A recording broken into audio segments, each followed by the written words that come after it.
今日我哋要討論一個常見嘅誤解，究竟戴兩個安全套會唔會更加安全呢？好多人以為同時戴兩個安全套會更加安全，其實呢個係一個錯誤嘅觀念。係啊，同時戴兩個安全套唔單止唔會增加安全性，反而會增加風險。呢個係因為兩個安全套之間嘅摩擦會導致破裂。咁樣反而比起淨係戴一個安全套更容易失效，增加咗懷孕同感染性病嘅風險。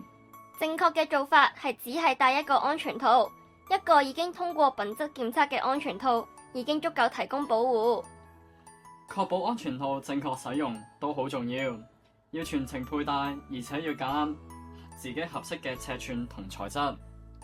使用潤滑劑都可以減少摩擦，進一步降低安全套破裂嘅風險。